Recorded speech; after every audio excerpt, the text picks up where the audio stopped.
First, you have some time to look at questions 1 to 5. You will see that there is an example that has been done for you.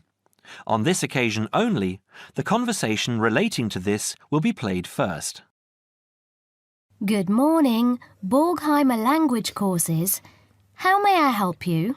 Oh yes, I contacted you some time ago about following a German course in Germany, and you advised me to take your placement test before we go any further. Well, I've done that now, so I'd like to go ahead with booking the course for this summer, if that's possible. Certainly, sir. You said you took the placement test. What was the result? I was placed at the O3 level. O3. Right. That's lower intermediate. Fine, Mr.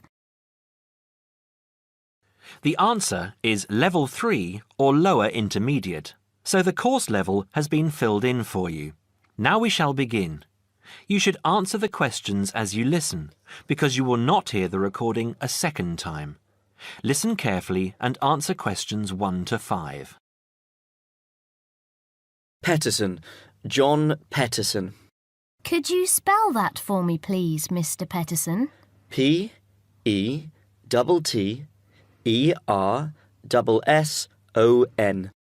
That's a double T and a double S. Am I right? That's right. Now, could I ask you where the course takes place? Well, we offer courses in Hamburg and Berlin. For your level, there's never a problem. There are always plenty of people for the intermediate classes. Oh dear. Does that mean that there might be a lot of students in my class? I wouldn't be very happy about that. No, don't worry, Mr. Petterson. The maximum class size is 12, but I've never known there to be more than 9 or 10 in a class. It could even be 5 or 6. Good. Actually, I'd prefer to study in Berlin. And how long is the course? 3 weeks, 5 hours a day. 2 hours only on Saturday. Sundays free. I see. And what about accommodation? There you have a choice, Mr. Petterson. You can either stay with a German family who are used to having such guests, or you can stay on the university campus, or we can book you into a nearby bed and breakfast. Is there a big difference in price? Not really. Staying with the family works out the cheapest, and the bed and breakfast is a bit more money. Staying on the university campus comes somewhere between the two price-wise, but Berlin is not too expensive anyway. Which do you recommend? Well, if you want to practice your German and be part of a German family, I would recommend staying with a family. Our families are all hand-picked, and we've never had any sort of complaint. Yes, I'll probably do that then.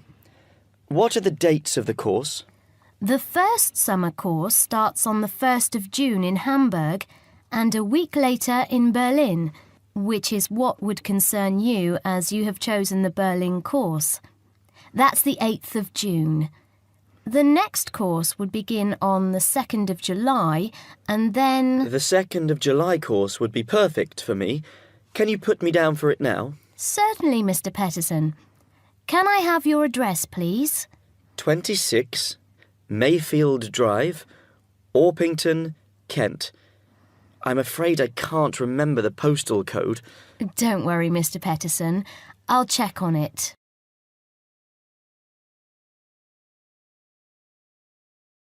Now listen and answer questions 6 to 10. There are a couple of other things I'd like to ask. Certainly. What do I need to bring on the course? Well, apart from the obvious, you'll need our textbooks.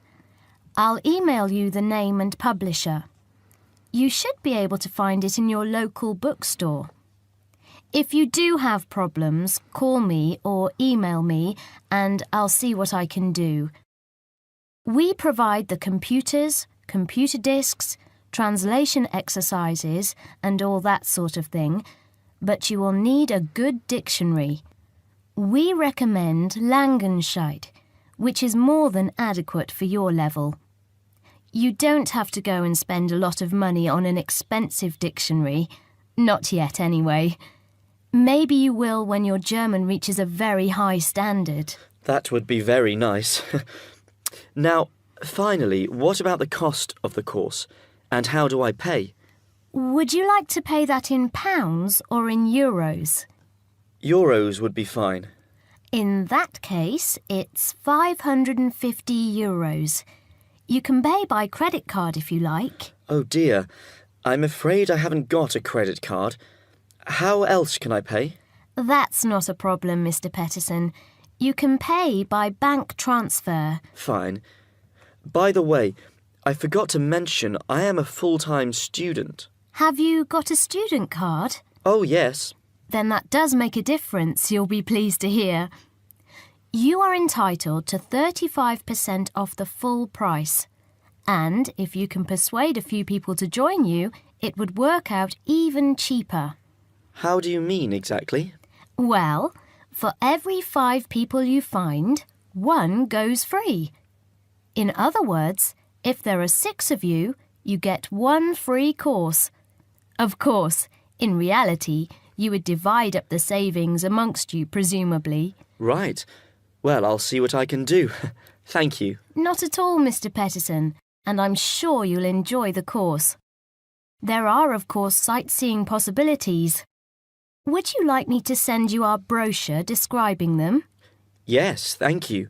I'd appreciate that. Anyway, thanks for your help. If I want to call back, who do I ask for? Susanna. I'm here most of the time.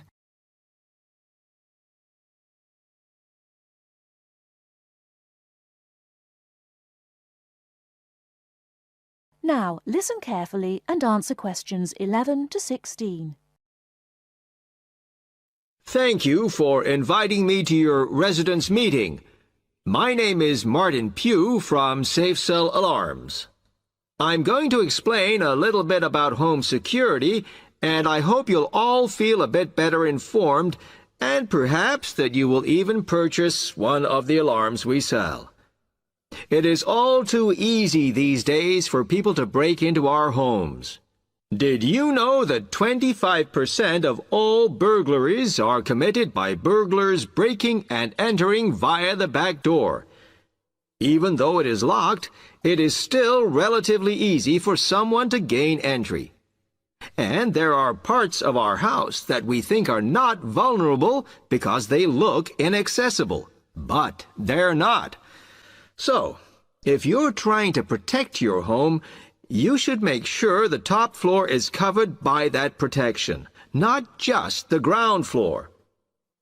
We believe that the only way to secure your property is by having an alarm fitted.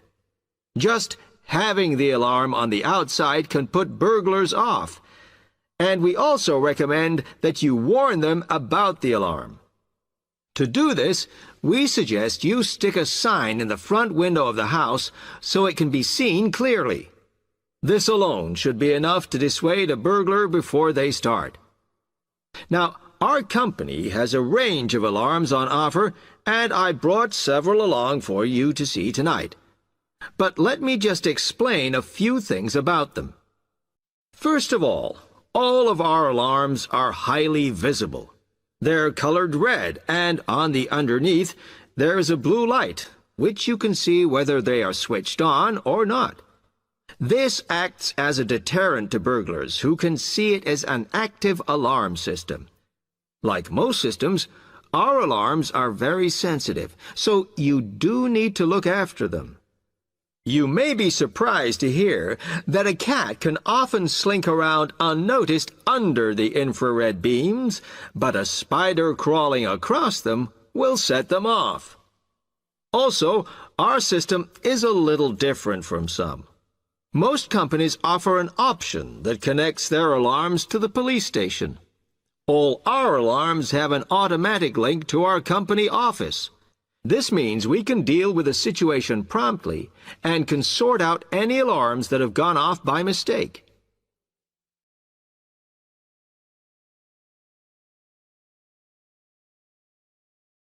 Now listen and answer questions 17 to 20.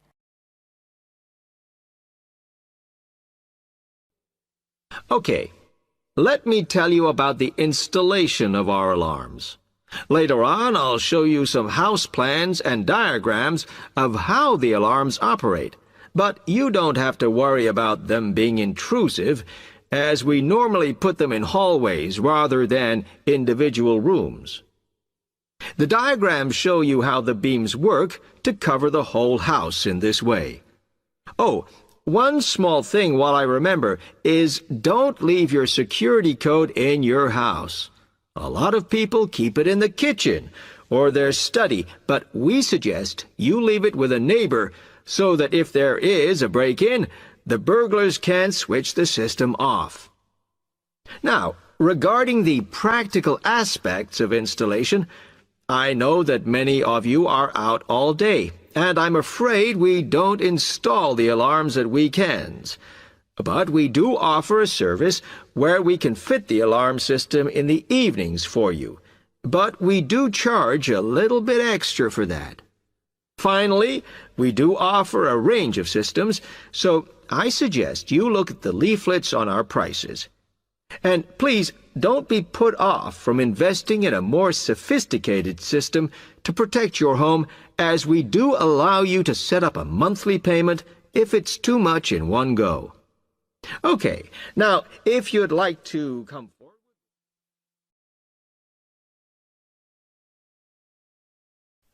Now listen carefully and answer questions 21 to 27.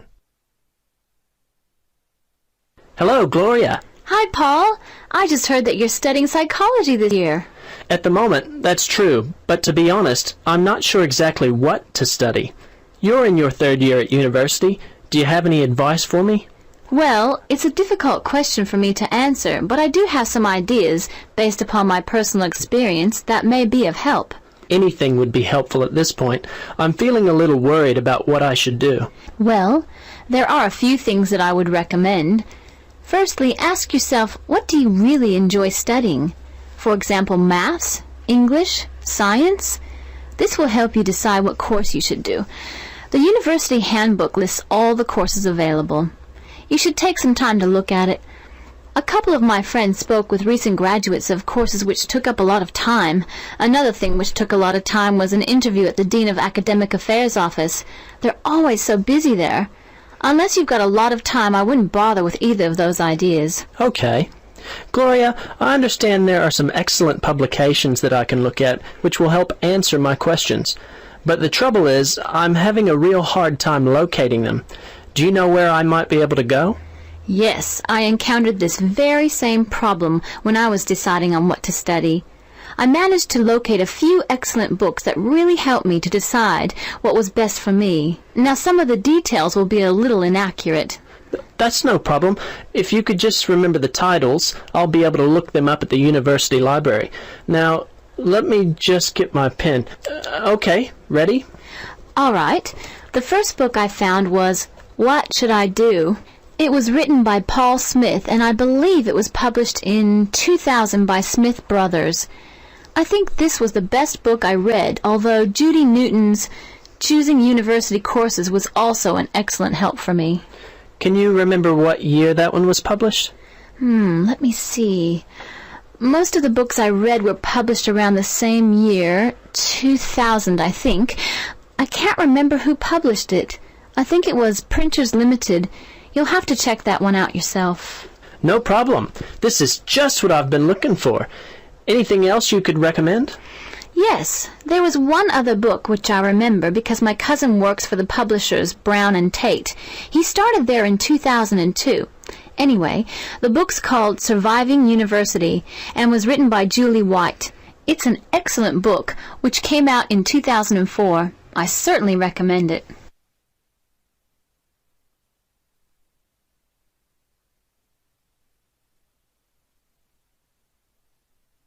Now listen and answer questions 28 to 30. Gloria, this discussion has been so helpful. I wonder if I might ask one more question. Sure. What would you like to know? Well, I'm wondering why you finally decided to study psychology. Well, what helped me to decide was my interest in working with people. I think that's what you've got to really decide in your own mind. Do people give you energy or do they drain you of energy? I asked my friends what they thought of my idea, and most of them thought it was a good choice. Yeah, I think my parents or family members who know me well would be a good place to start. I think if you like to research subjects, you might prefer to work by yourself. That could help you to decide what area you should study. For me, I like working with numbers, and I knew psychology involved a lot of this, so that also helped me to choose my course of study.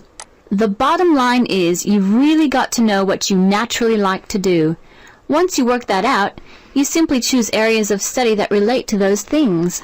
Well, Gloria, I can't thank you enough for your time. Would you be interested in joining me for a coffee? Now listen carefully and answer questions 31 to 40. This is the first in our series of lectures on language learning. The topic I'd like to deal with today is what makes a successful language learner? There's been a lot of research into what makes some people learn a language faster than others. In this lecture, I'll summarize the main findings of the research into the subject. There are many factors that influence how quickly one learns a foreign language, of which exposure to the target language seems to be one of the most important factors to consider. It's this factor which determines the speed of learning a language, especially among those people who learn a foreign language outside the classroom. There are more people who did not learn a second language or a third language in the classroom, and I think that understanding how learners successfully learn languages without the help of a teacher can provide us with the key to how to become a successful language learner. Let's look then at the characteristics of a successful language learner. Motivation seems to be one of the key factors. Research into motivation has identified two main types: instrumental motivation and integrative motivation. Instrumental motivation is the kind of motivation that encourages people to learn a language for practical reasons, such as getting a job or passing an examination. Learners with this kind of motivation intend to use the target language as a tool or instrument to help them achieve a goal. Integrative motivation is what encourages learners to learn a language in order to communicate and socialize with others who speak the language. The primary aim for learners with integrative motivation is to use the language to integrate and identify with the community that uses the language. Immigrants, or people who are married to speakers of another language, are motivated in this way. Although most people have mixed motivation, research into language learning and acquisition suggests that integrative motivation produces much better results and is an important characteristic of successful language learners. Personality is another important factor in language learning. One does not need to be an extrovert to learn a foreign language, but willingness to experiment and take risks is essential. Introverted or anxious learners who are afraid of making mistakes find it harder to learn a language. Good language learners will try to experiment with different ways of learning vocabulary or grammar until they find the way that suits them best. Language is a complex system. Successful language learners often design complex learning systems to master a language. They think about how they learn and organize their learning accordingly. They develop their own learning style and use a range of learning skills such as efficient revision techniques, systems for learning and organizing vocabulary, the ability to monitor their own speech, and the ability to plan their learning. Finally, age is another major factor to be borne in mind.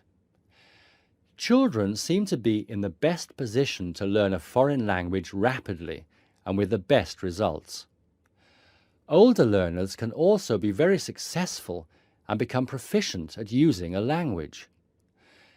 Adult learners who make decisions about their learning and are independent of the teacher, who are analytical and aware of how they learn, and who take responsibility for their learning, stand a very good chance of learning a foreign language successfully.